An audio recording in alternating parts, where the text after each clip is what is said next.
This is a story about a song that I wrote and didn't finish it for 20 years. And I've had a lot of half-baked songs that were, you know, more or less stillborn. But this one stayed with me for over 20 years. And I finally finished it and found a way to do it. And I thought this would be a good time to tell it. This straddles both sides of my so-called career, the early 80s Stevie Wonder side and the later Cuban side.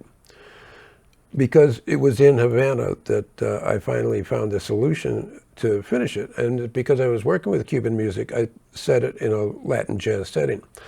So it's a good songwriting story, and it's also a good recording and production story, because I found a new way to record the track that was a cool way to work. And so let's get into the story. Before we go, hit that, see that subscribe button down there, mash that thing down. It will do you no harm. All right, let's go. Okay, thank you. I wrote this song probably in 1980, might have been early 81. And that was the time I was working with Stevie. We're working on Hotter Than July. But I had written this song that was it was influenced by songs that he writes where the chords move down chromatically, like in Send One Your Love. I was just fascinated by that. So this tune, I wrote this 8-bar section that sounds like this.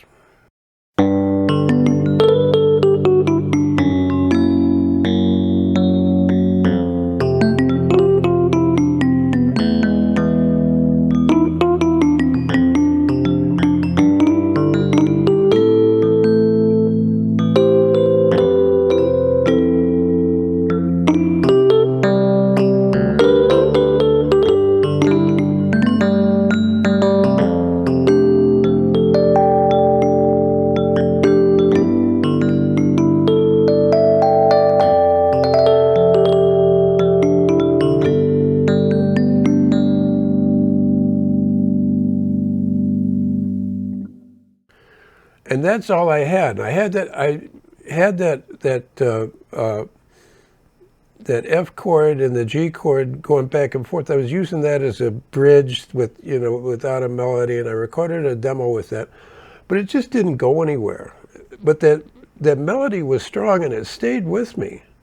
And it was over 20 years later. I was in Havana, and I wasn't near the keyboard, but I was thinking about that melody, and I realized that maybe what might work is to repeat that whole section and take it up a fourth. It starts on the G, and, you know, does this downward chromatic thing and goes through the chord progression. What if I took that up to the fourth and did it again in C? When I got to a keyboard, it was like, oh yeah, this works. And that was the key to finish the song. So the section where I repeat that melody up a fourth became the bridge. And then it resolves down to back to G. And then all I needed was a choral. Well, a chorus, we say. I'm already back in Havana. But I wrote a chorus in G, and I set it up for, because at this time I've been working in Havana for a couple of years, and this was too jazzy for a mambo-rama tune, but I had this idea in my head of doing a Latin jazz project with a smaller group. And so I did a demo of it. What I used to do when I was working in Havana, I took a Korg TR-61 with me. And I would set that up and use its built-in 16-track sequencer to make demos of songs.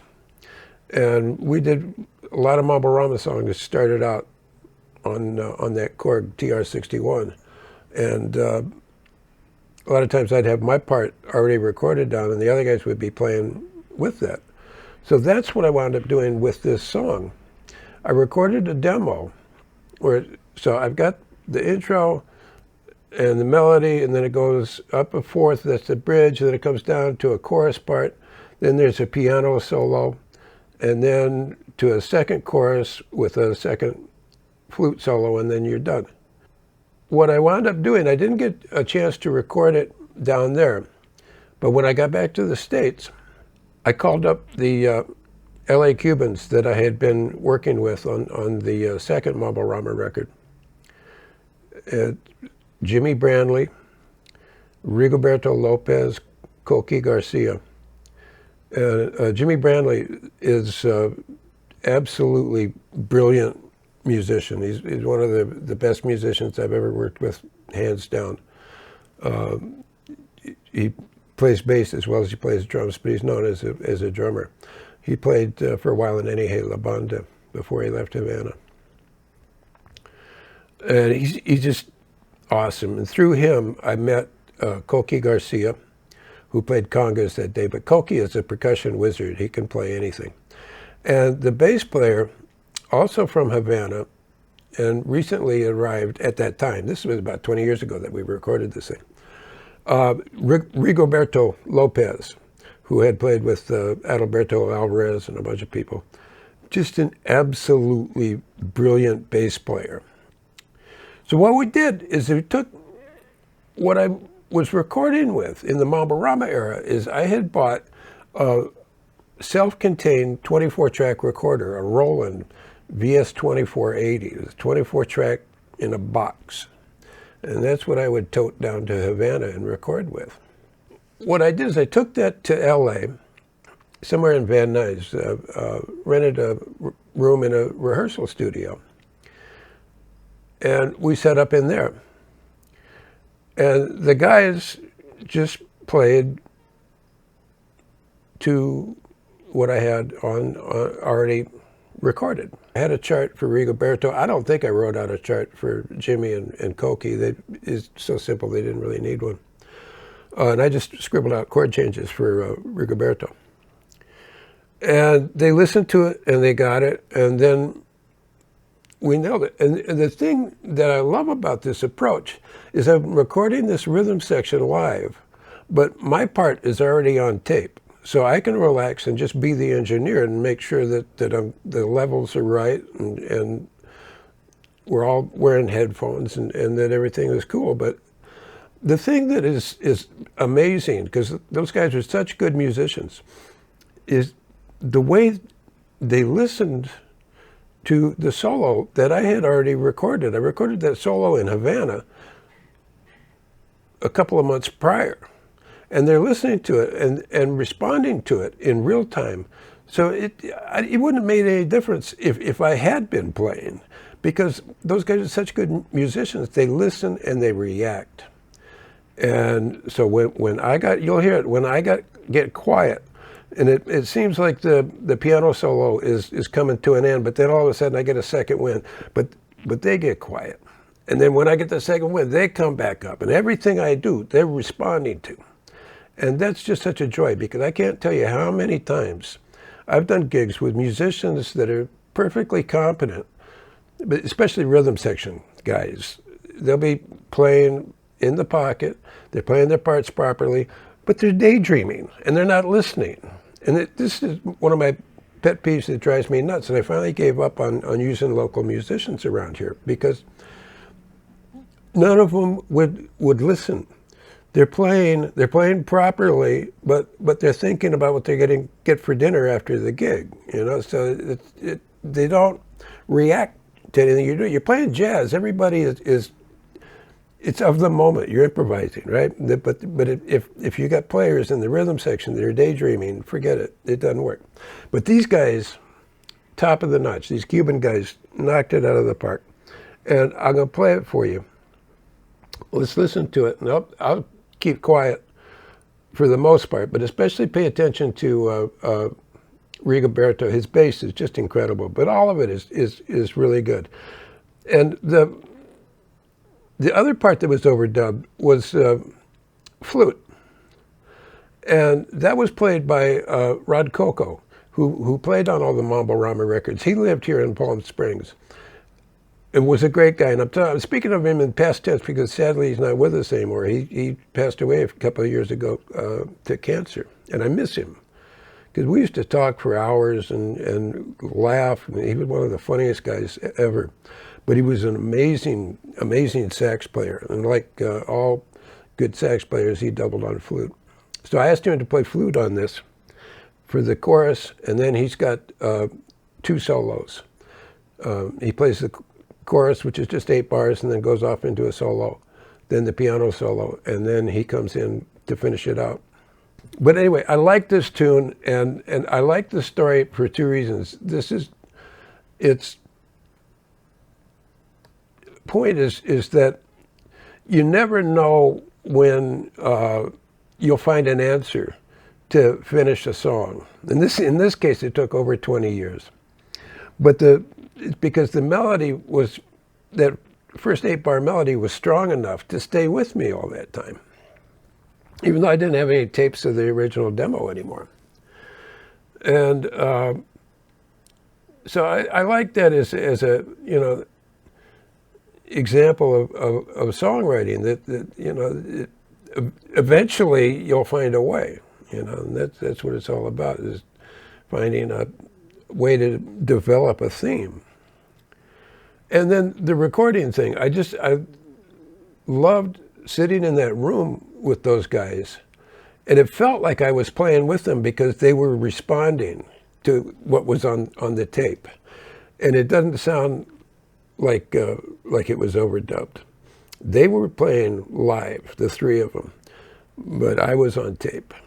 And then when Rod overdubbed his flute, he was here at the home studio, and it doesn't feel like an overdub because the track itself feels like a live thing.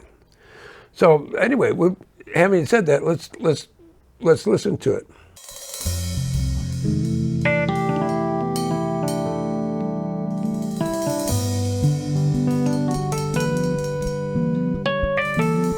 Rigoberto.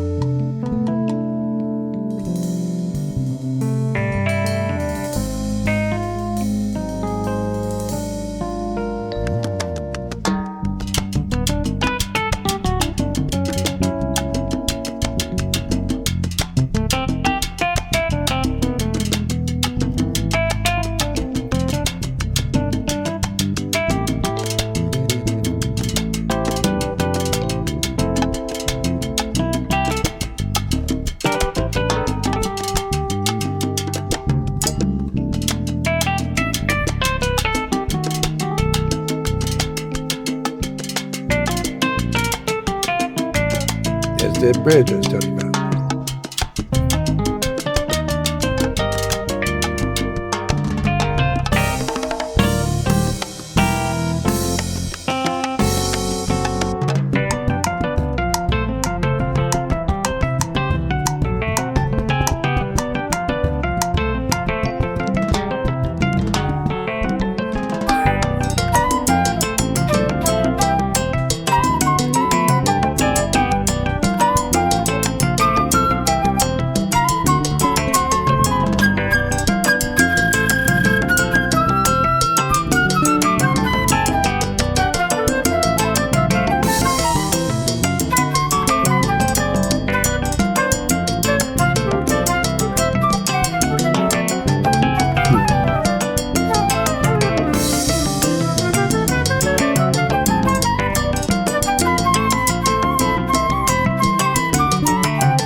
Yeah, they bring it down.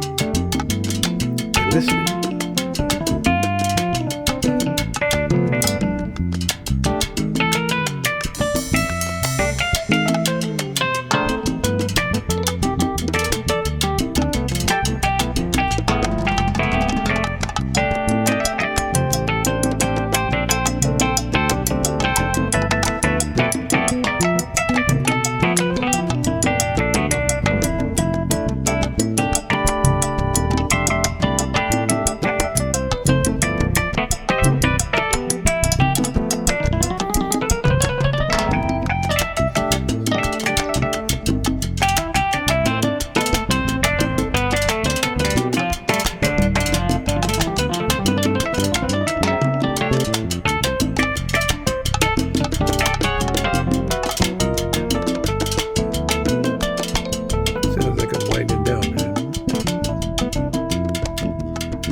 going to minor.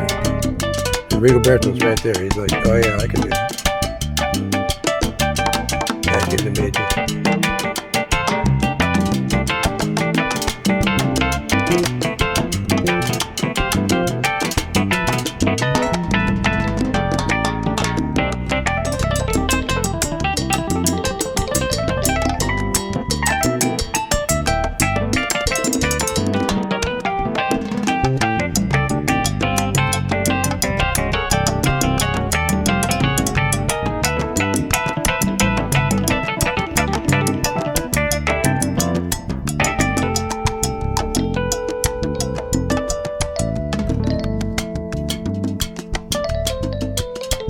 Here we go.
Came out nice.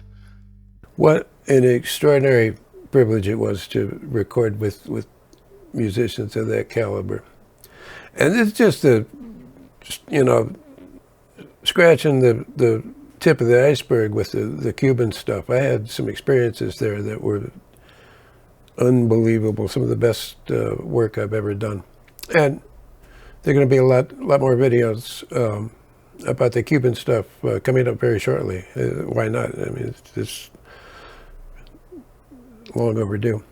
But as always, thank you so much for watching, and please subscribe and alert the media and gather up the kids and the family, and I'll be back with more true tales of show business based on a true story. Remember, we're all in this together. Okay. Ciao, pescado.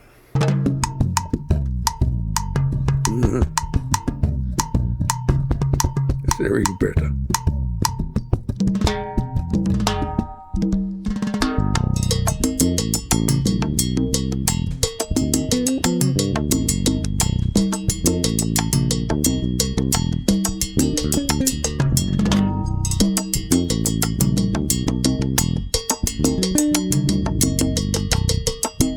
These guys are monsters.